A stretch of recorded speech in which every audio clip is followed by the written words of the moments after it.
Hello guys. स्वागत है एक बार फिर से हमारे यूट्यूब चैनल पर। यहाँ पर हम इंडियन पॉलिटी यानी कि भारत के संविधान के बारे में जान रहे हैं।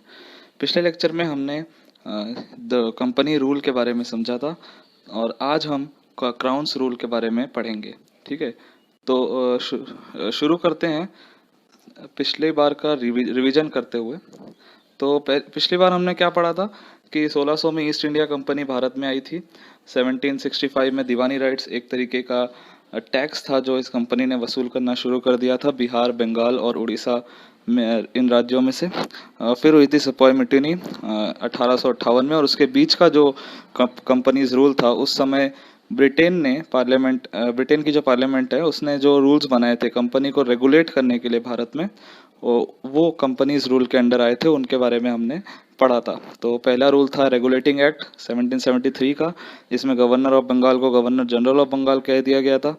और पहले जो गवर्नर जनरल थे वो थे लॉर्ड वॉरेन हास्टिंग्स। ठीक है। और चीफ सुप्रीम कोर्ट कलकत्ता का 1774 में बना दिया गया था। और उसके बाद में आया था अमेंडिंग एक्ट 1781 में, जो अमेंडमेंट करने के लिए आया था रेगुलेटिंग एक्ट में। इसे डिक्लेरेटरी एक्ट भी कहा गया था। इसके बाद पिट्स इंडिया एक्ट आया था 1784 में। इसका खास बात ये थी कि बोर्ड ऑफ कंट्रोल बना दिया गया था ब्रिटिश पार्लियामेंट में, जो कि कंपनी का यहाँ पे जो भी कामकाज चल रहा है उसके बारे में रिपोर्ट करेगा ब्रिटेन को जा करके। उसके बाद आया था चार्टर एक्ट जो कि आए थे 1793 में। उसके बाद में 1813 में, हर 20 साल में एक आता था।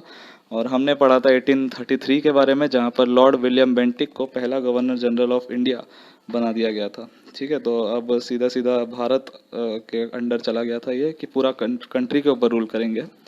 उसके बाद में 1853 का चार्टर एक्ट आया था, जिसमें लेजिस्लेटिव और एग्जीक्यूटिव के फंक्शंस को अलग कर दिया गया था।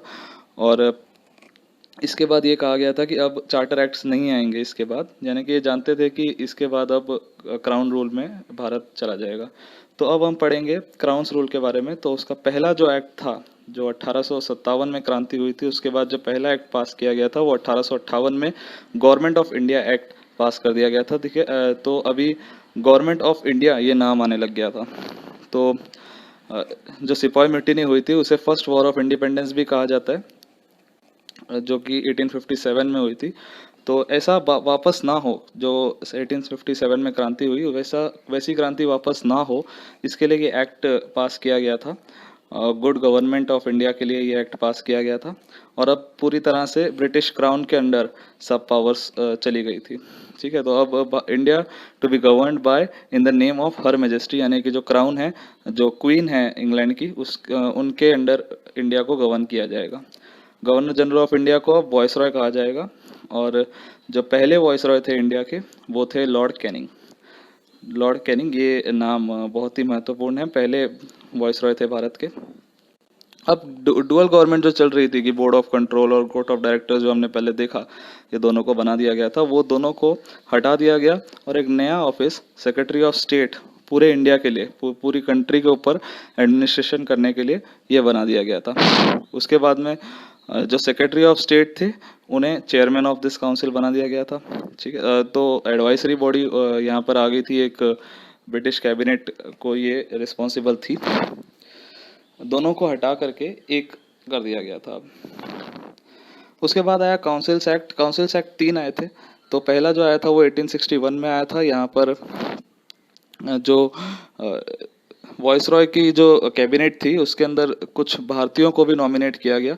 इसका कारण सबसे बड़ा ये था कि ब्रिटिश जो 1857 में क्रांति हुई थी वो वापस नहीं चाहते थे, उस तरीके का कुछ भी वापस हो ये उन्हें नहीं चाहिए था। इसलिए उन्होंने ये सोचा कि यदि भारतीयों को ये मौका देंगे अपनी काउंसिल में तो इस तरीके का रिवोल्ट वापस नहीं होगा। तो वही सोचते हुए लॉर्ड कैनिंग ने 3 भारतीयों को, राजा ऑफ बनारस, महाराजा ऑफ पटियाला और सर दिनकर राव, इन तीनों को अपनी कैबिनेट में शामिल किया। हालांकि भारतीयों को ये दिखाने के लिए कि हम भारतीयों को भी अपने साथ रूल में ले रहे हैं, शासन में ले रहे हैं, तो आप इस तरीके की क्रांति वापस ना हो। तो उसके बाद में डिसेंट्रलाइजेशन हुआ पावर्स का, जो कि पहले सेंट्रलाइज्ड हो गई थी पावर्स एक ही जगह पर, जब हमने पढ़ा था बंगाल में। उसके बाद में अब डिसेंट्रलाइजेशन ऑफ पावर हो गया था कि धीरे धीरे लेजिस्लेटिव पावर्स जो बॉम्बे और मद्रास की ले ली गई थी वो वापस उन्हें दे दी गई। तो यहाँ से अब डिसेंट्रलाइजेशन जो आज भी चल रहा है कि सेंटर और स्टेट के अपने अपने लेजिस्लेटिव्स है, तो वो उसका मतलब वो यहाँ से निकल करके आया था। अ, इसके बाद में जो इंटरनल ऑटोनॉमी थी वो आगे चलकर ख़त्म हुई थी, लेकिन यहाँ से उसकी नींव रख दी गई थी।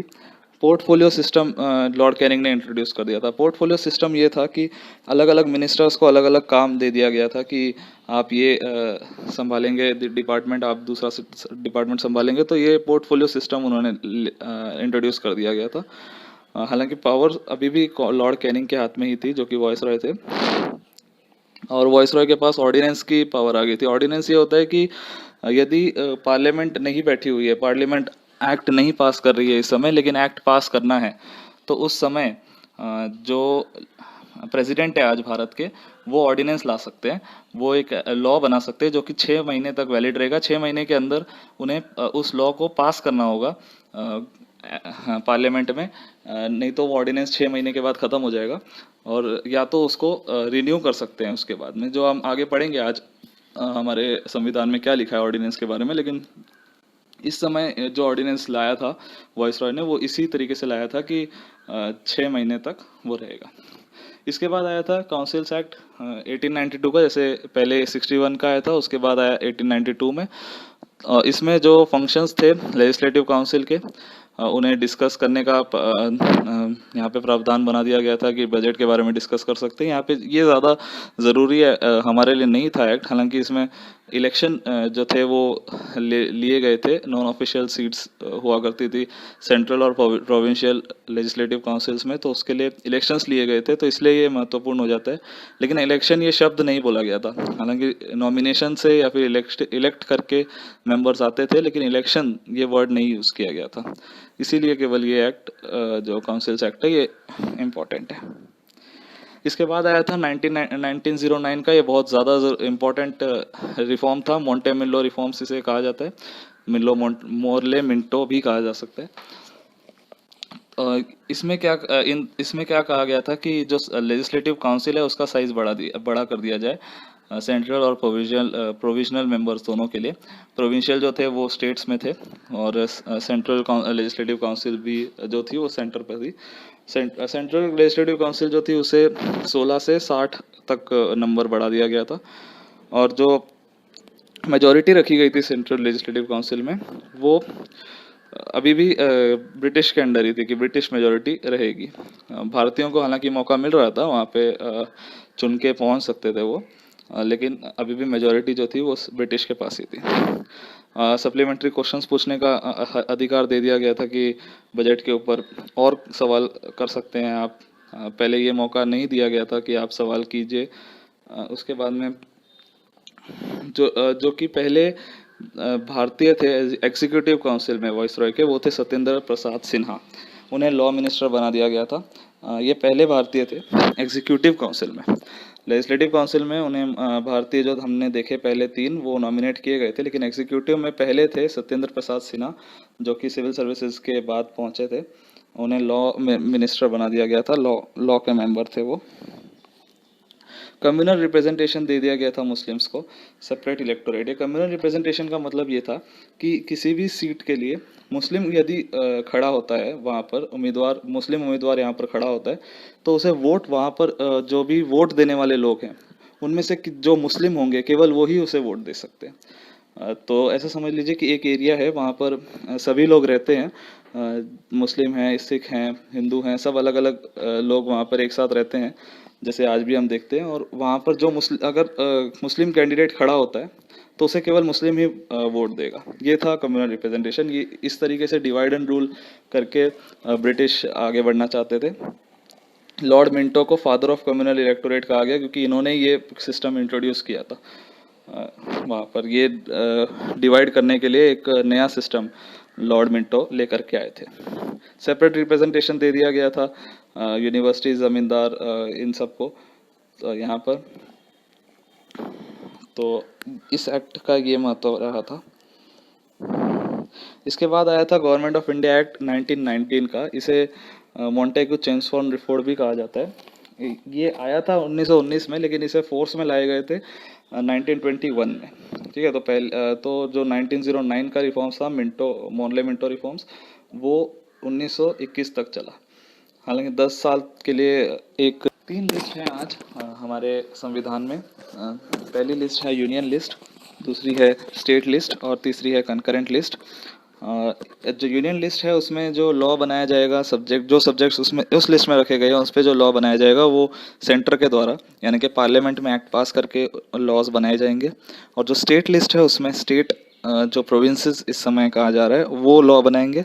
और जो कॉन्करेंट लिस्ट है उसमें दोनों ही, यानी कि यूनियन और स्टेट दोनों ही मिलकर लॉ बना सकते हैं। और कुछ सब्जेक्ट जो इन तीनों ही लिस्ट में नहीं है उन्हें रेजिडुअरी सब्जेक्ट्स कहा जाता है, और वो पार्लियामेंट उनके पास हक है कि उसके ऊपर लॉ बनाया जाए। ये आज के हमारे संविधान में इस तरीके से लिस्ट बांटी गई है, जिसके बारे में हम डिटेल में आगे पढ़ेंगे जब संविधान के बारे में पढ़ेंगे। फिलहाल जो सब्जेक्ट्स बांट दिए गए थे वो 2 सब्जेक्ट्स में बांट दिए गए थे प्रोविजनल सब्जेक्ट्स को। एक थे ट्रांसफर्ड सब्जेक्ट्स और एक थे रिजर्व सब्जेक्ट्स। जो ट्रांसफर सब्जेक्ट थे उनको गवर्नर जो थे स्टेट्स के, वो अपने मिनिस्टर्स के साथ वो लॉ बनाएंगे उस पर। और जो रिजर्व सब्जेक्ट्स थे वो गवर्नर और एक एग्जीक्यूटिव काउंसिल जो थी वो उस पर लॉ बनाएंगे। तो ये डुअल स्कीम ऑफ गवर्नमेंट यहाँ पर आ गई थी कि एक एग्जीक्यूटिव काउंसिल के साथ गवर्नर थे और एक लेजिस्लेटिव काउंसिल के साथ गवर्नर थे। इसे डायरकी कहा गया था।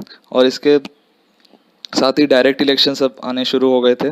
बाई कैमरलिज्म शुरू हो गया था। बाई कैमरलिज्म का मतलब है कि जो सेंटर है, सेंटर पे भी जो 2 सदन रहेंगे, जैसे कि आज भी हम देखते हैं लोकसभा और राज्यसभा 2 सदन है, और जो स्टेट है उसमें भी 2 सदन रहेंगे, यानी कि लेजिस्लेटिव काउंसिल और लेजिस्लेटिव असेंबली। हालांकि अब इस समय लेजिस्लेटिव काउंसिल सभी स्टेट्स में नहीं है।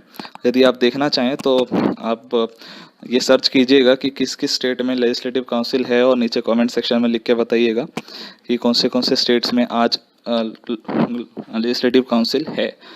ठीक, तो सभी स्टेट्स में नहीं है, ये आपको देखने मिलेगा। तो जो लेजिस्लेटिव काउंसिल रहा करता था उसे बाई कैमरल लेजिस्लेचर बना दिया गया था, यानी कि एक अपर हाउस था जिसे काउंसिल ऑफ स्टेट कहा गया था, आज इसे राज्यसभा कहते हैं। और एक लोअर हाउस था जिसे लेजिस्लेटिव असेंबली कहा गया था, आज इसे लोकसभा कहते हैं। और मेजोरिटी जो थी वो डायरेक्ट इलेक्शन से ली जा रही थी, जैसे आज भी हम देखते हैं डायरेक्ट इलेक्शन होते हैं और उससे मेजोरिटी। जो वाइसरॉय की एग्जीक्यूटिव काउंसिल थी उसमें 6 मेंबर्स होने वाले थे, और उसमें से जो 3 मेंबर्स थे वो भारतीय होने लग गए थे। अब इसका फायदा भारतीयों को इसलिए नहीं था क्योंकि जब अगर टाई होगा, यानी कि 3 भारतीयों ने एक किसी चीज़ पर मत दिया है और बाकी के जो 3 है उन्होंने किसी एक पर मत दिया है, तो वाइसरॉय उसमें आएंगे और उनका जो वोट होगा वो फाइनल माना जाएगा। तो इसलिए भारतीयों का इसमें फ़ायदा नहीं हुआ, लेकिन फिर भी भारतीयों को रिप्रेजेंटेशन मिलने लग गया, ये एक बड़ी बात थी यहाँ पर। जो कम्युनल रिप्रेजेंटेशन पहले मुस्लिम्स के लिए शुरू किया गया था, जैसे मैंने बताया कि मुस्लिम ही खड़ा होगा तो उसे केवल मुस्लिम ही वोट देगा, वो अब आगे बढ़ा दिया गया था। सिक्स क्रिश्चियन, एंग्लो इंडियन और यूरोपियन है सबके लिए बना दिया गया था, यानी कि पूरी तरह से डिवाइड एंड रूल, हर एक जो रिलीजन है सबको अलग करने का ये फैसला था। उसके बाद में हाई कमिश्नर बना दिया गया था, एक नया ऑफिस भारत के लिए लंदन में। इस तरीके से हाई कमिश्नर हर कंट्री का वहाँ पर हुआ करता था, जो भी ब्रिटेन के अंडर रहा करती थी कंट्री, उसके लिए। उसके बाद में एक पब्लिक सर्विस कमीशन बिठा दिया गया था, सेंट्रल पब्लिक सर्विस कमीशन, जो कि 1926 में सेटअप कर दिया गया था। और पहली बार जो सेंट्रल बजट है उसमें से जो स्टेट के सब्जेक्ट्स थे, प्रोविजनल सब्जेक्ट्स थे, उन्हें सेपरेट कर दिया गया था। आज भी हम देखते हैं कि सेंटर का जो बजट है वो अलग आता है और स्टेट्स अपना बजट अलग तरीके से पास करते हैं। तो यहाँ से ये चीज़ निकल करके आई। और उसके बाद में एक स्टैट्यूटरी कमीशन बिठाने की बात इसमें कह दी गई थी कि 10 साल के बाद देखा जाएगा, जैसे कि पहले भी 10 साल के बाद ये नेक्स्ट एक्ट पास किया गया था 1919 में, पहले का 1909 में आया था। तो अगले 10 साल के बाद एक नया कमीशन बिठाया जाएगा कि इसमें क्या काम हुआ है उसके बारे में बताने के लिए। लेकिन साइमन कमीशन पहले ही बिठा दिया गया था, यानी कि 2 साल पहले ही बिठा दिया गया था 1927 में। 1929 में बिठाना चाहिए था, लेकिन 27 में ही बिठा दिया गया था। इसमें सर जॉन साइमन जो थे वो इसके हेड थे, और उन्होंने report of condition of India बताने की जिम्मेदारी उनकी थी। इस कमीशन का बहुत ज़ोरदार विरोध हुआ भारत में। इसका कारण ये था कि इस पूरे कमीशन में 7 मेंबर्स थे और उनमें से एक भी भारतीय नहीं था। अब ये कमीशन बिठाया गया था भारत की कंडीशन के बारे में बताने के लिए, और इसमें एक भी भारतीय नहीं था। तो किस तरीके की कंडीशन ये जाकर बताएंगे ब्रिटिश में। इस वजह से यहाँ पर विरोध हुआ पूरी इस कमीशन का। साइमन गो बैक के नारे लगने लगे। और हालांकि इस कमीशन ने अपना काम किया। इस कमीशन ने अपनी रिपोर्ट बनाई जो कि 1930 में 1930 में उन्होंने सबमिट कर दी ब्रिटिश गवर्नमेंट को। और उन्होंने ये रिकमेंडेशन यहाँ पर दी थी कि अगला जो गवर्नमेंट ऑफ इंडिया एक्ट आना चाहिए, जैसे कि पहले आया था 1909 में, उसके बाद 1919 में, और उसके बाद जो आना चाहिए वो आना चाहिए था 1935 में, 1935 में। ये रिकमेंडेशन साइमन कमीशन ने दी। अब इसके बीच में कम्युनल अवार्ड ये शुरू कर दिया गया था रामसे मैकडोनल्ड के द्वारा 1932 में। हालांकि इसके बीच में 1930 में सिविल डिसोबीडियंस मूवमेंट पास किया गया था, और उसके बाद 3 राउंड टेबल कॉन्फ्रेंस होती है 1930 में, 1931 में और 1932 में। और उसके साथ ही कम्युनल अवार्ड रैमसे मैकडोनल्ड जो है वो ब्रिटिश प्राइम मिनिस्टर थे उस समय, वो शुरू कर देते हैं भारत में। उनका ये कम्युनल रिप्रेजेंटेशन जो हमने पहले पढ़ी थी कि जैसे मुस्लिम खड़ा होगा तो उसे मुस्लिम ही वोट देगा, तो उस तरीके से ये केवल मुस्लिम या सिख या इंडियन क्रिश्चियन एंग्लो इंडियंस के लिए नहीं, बल्कि सभी डिप्रेस्ड क्लासेस यानी कि शेड्यूल क्लासेस के लिए भी ये शुरू कर दिया गया था। मतलब ये कहा गया था कि ये शुरू होगा। इस समय गांधी जी जो थे, महात्मा गांधी जी, वो उन्हें ये बिल्कुल पसंद नहीं है कि ये सही नहीं है। वो जानते थे कि इससे डिवाइड एंड रूल की जो पॉलिसी है ब्रिटिश की, उसमें काफ़ी उन्हें मदद मिलेगी। तो वो उस समय येरावाड़ा जेल में थे, पूना में। तो वहाँ पर वो अनशन पर बैठ गए कि ये पास होने नहीं देंगे, कि ये सभी के लिए यदि आप पास करवा रहे तो ये नहीं होने देंगे। और अंत में क्या हुआ कि पूना पैक्ट साइन किया गया, जो कि कांग्रेस के लीडर्स थे और जो डिप्रेस क्लासेस थे उन सबके सहमति के साथ पूना पैक्ट पास किया गया। इससे क्या हुआ कि जो उम्मीदवार खड़ा होगा किसी भी सीट के लिए, वहाँ पर हम ये दे सकते हैं इन्हें, क्या वहाँ पर हम इन्हें रिजर्वेशन दे सकते हैं।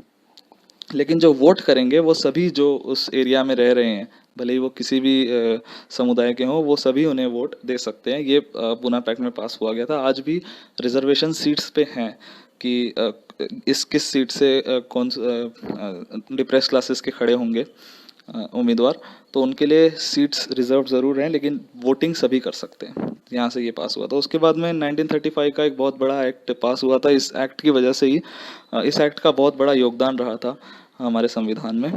इसमें एक संविधान बना दिया गया था, 321 सेक्शंस और 10 शेड्यूल इसमें रखे गए थे। आप सर्च कीजिएगा और ये बताइएगा कि आज का जो हमारा संविधान है उसमें कितने आर्टिकल्स हैं और कितने शेड्यूल्स हैं आज। ठीक है, तो ये आप सर्च करके कमेंट सेक्शन में नीचे बताइएगा। जो ये एक्ट था 1935 का, उसमें तो 321 सेक्शंस थे और 10 शेड्यूल्स थे। उसके बाद में 3 लिस्ट बना दी गई थी, फेडरल, प्रोविंशियल और कॉन्करेंट। जैसे कि आज सेंट्रल, स्टेट और कॉन्करेंट लिस्ट है। फेडरल लिस्ट में 59, प्रोविजनल लिस्ट में 54 और कॉन्करेंट लिस्ट में 36 आइटम्स रखी गई थी। आप ये भी बता सकते हैं कि आज जो हमारी लिस्ट हैं ये तीनों, उसमें कितने कितने आर्टिकल्स कितने कितने आइटम्स रखे गए हैं। जो रेजिडुअरी पावर्स थी वो दी गई थी वॉइसरॉय को। आज जो रेजिडुअरी पावर्स है वो हमारे पार्लियामेंट के पास है। डायरकी ख़त्म कर दी गई थी। गवर्नर जो थे उन्हें जो मिनिस्टर्स जो कहेंगे, एडवाइस ऑफ मिनिस्टर्स पर काम करने वाले थे।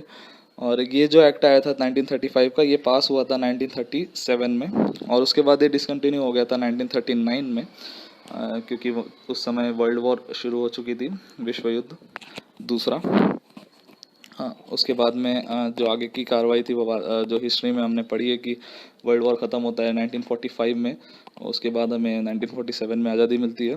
तो ये तभी ख़त्म हुआ था। जो फेडरल सब्जेक्ट्स थे यानी कि जो सेंटर के पास थे वो रिजर्व्ड और ट्रांसफर सब्जेक्ट्स में डिवाइड कर दिए गए थे। पहले हमने जैसे पढ़ा है कि ट्रांसफर्ड और रिजर्व सब्जेक्ट्स इस तरह से थे। बाईकैमरलिज्म लेकर के आ गए थे 6 प्रोविंसेस में, 11 प्रोविंसेस टोटल थी, उनमें से 6 प्रोविंसेस में बाईकैमरलिज्म लेकर के आ गए थे। जो कि 6 कौन सी थी, तो बंगाल, बिहार, बॉम्बे, मद्रास, असम और यूनाइटेड प्रोविंसेस। यूनाइटेड प्रोविंसेस आज यूपी, उत्तर प्रदेश उसे कहा जाता है। और जो बंगाल था उस समय का, वो पूरा बंगाल था, यानी कि बांग्लादेश जिसे आज हम कहते हैं अलग देश, वो भी इसमें इंक्लूडेड था। बिहार में जो झारखंड का एरिया है वो भी इंक्लूडेड था। मद्रास यानी कि जो आज का तमिलनाडु है वो पूरा ही उसमें इंक्लूडेड था। असम में जो नॉर्थ ईस्ट के स्टेट्स हैं सारे ही ऑलमोस्ट उसके अंदर आ चुके थे। और बॉम्बे जो था वो महाराष्ट्र और गुजरात जो एरिया है आज का, ये सारा मिला करके बॉम्बे था। ये हम देखेंगे आगे कि किस तरह से ये सब नाम फिर बदले गए और फिर किस तरीके से अलग अलग स्टेट्स का जन्म हुआ, ये अगले लेक्चर्स में हम देखेंगे। इस एक्ट में काउंसिल ऑफ इंडिया को एबॉलिश कर दिया गया था, जो कि 1858 में हमने पढ़ा था कि काउंसिल ऑफ इंडिया बिठा दी गई थी, जो वॉइस रॉय को असिस्ट करेगी, जिसमें 3 भारतीयों को नॉमिनेट भी किया गया था उस तरीके से। तो उसे हटा दिया गया क्योंकि अब बाईकैमरलिज्म आने लग गया है। और अब रिजर्व बैंक ऑफ इंडिया का एस्टेब्लिशमेंट हो गया था यहाँ पर, जो आज भी हमारा रिजर्व बैंक ऑफ इंडिया है वो यहाँ पर एस्टेब्लिश हो गया था। और फेडरल और प्रोविंशियल और जॉइंट पब्लिक कमीशन, ये 3 चीज़ें आ चुकी थी अब, जिसे कि आज हम 3 पिलर्स कह रहे हैं, वो इस समय के ये 3 पिलर्स थे। फेडरल कोड बना दिया गया था 1937 में, जो फेडरल चीज़ों पर सुनवाई करेगा। इसके बाद 1947 में इंडिपेंडेंस एक्ट आता है। ये बहुत ही महत्वपूर्ण एक्ट था। इस एक्ट के पहले काफ़ी कुछ चेंजेस देखने को मिले थे, जैसे कि वर्ल्ड वॉर 2 हुआ था, उसके अलावा अगस्त क्रांति हुई थी, जो जिसे कि क्विट इंडिया मूवमेंट भी कहा जाता है 1942 में।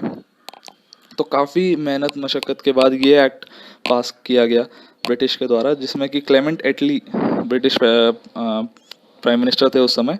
उन्होंने कहा कि जून 30, 1948 ये डेट उन्होंने दी थी कि इस दिन भारत को आज़ादी मिलेगी, ब्रिटिश रूल इस दिन ख़त्म होगा भारत में। इसके बाद में एजिटेशन हुआ मुस्लिम लीग का कि उन्हें पार्टीशन के लिए कि भारत और पाकिस्तान 2 अलग देश बन जाएं। जून 3, 1947 में जो ब्रिटिश गवर्नमेंट थी, उन्होंने ये कहा कि जो कॉन्स्टिट्यूशन फ्रेम किया जाएगा कॉन्स्टिट्यूएंट असेंबली के द्वारा, वो उन वो उनके लिए ही होगा जो उसे एक्सेप्ट करेंगे।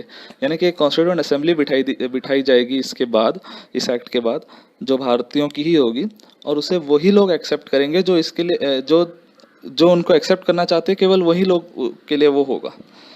उसके बाद उसी दिन माउंट बेटन जो आए थे वो लेकर के आ गए माउंट बेटन प्लान, जिसे कि पार्टीशन प्लान कहा जाता है। उसको एक्सेप्ट कर लिया गया था कांग्रेस और मुस्लिम लीग दोनों ने ही, और उसको इमीडिएट इफेक्ट दे दिया गया था कि उसी समय से वो लागू हो गया। और उसी से ये एक्ट, इंडियन इंडिपेंडेंस एक्ट 1947 का वो निकल करके आया सामने। इसमें क्या कहा गया कि जो ब्रिटिश रूल है भारत में वो समाप्त हो जाएगा 15 अगस्त 1947 में, और भारत और पाकिस्तान 2 अलग डोमिनियन देश बन जाएंगे। डोमिनियन क्यों कहा गया था? क्योंकि अभी तक संविधान दोनों ही देश का बना नहीं था। जब संविधान बन जाएगा उसके बाद हम रिपब्लिक ऑफ इंडिया या फिर रिपब्लिक ऑफ पाकिस्तान इस तरीके से कह सकते हैं, तो अभी डोमिनियन कहा जाएगा। और वॉइसरॉय का जो ऑफिस था उसे एबॉलिश कर दिया गया था, उसे ख़त्म कर दिया गया था पूरी तरीके से। और गवर्नर जनरल जो थे वो ब्रिटिश किंग दोनों डोमिनियन के लिए एक बना देंगे, जो कि आगे चल करके ओथ दिलाएंगे भारत के या पाकिस्तान के प्राइम मिनिस्टर्स को। और दोनों को अपना अपना कॉन्स्टिट्यूशन बनाने का पूरी तरीके से हक दे दिया गया था कि आप अपना अपना कॉन्स्टिट्यूशन अपने हिसाब से बना सकते हैं।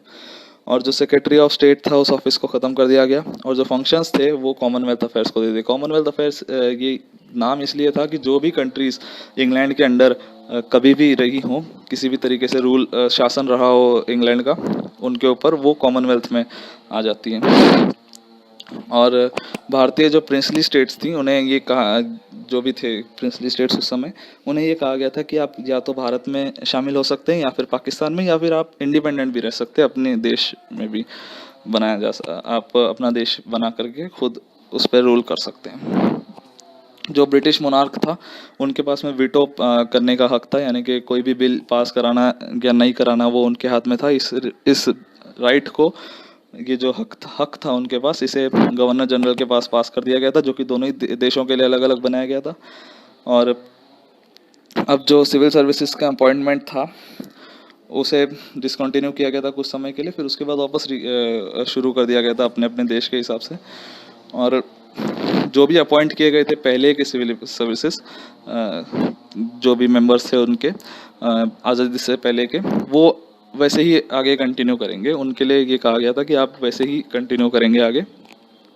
और जो लॉर्ड माउंटबेटन थे वो first governor general of India बने थे, यानी कि जैसे जो कि जब गवर्नर जनरल दोनों ही देश में एक एक दिए गए थे, तो भारत के लिए लॉर्ड माउंटबेटन पहले थे। इन्होंने जवाहरलाल नेहरू जी को, जो कि first prime minister of independent India, इन्हें ओथ दिलाई थी, इन्हें शपथ दिलाई थी उस समय।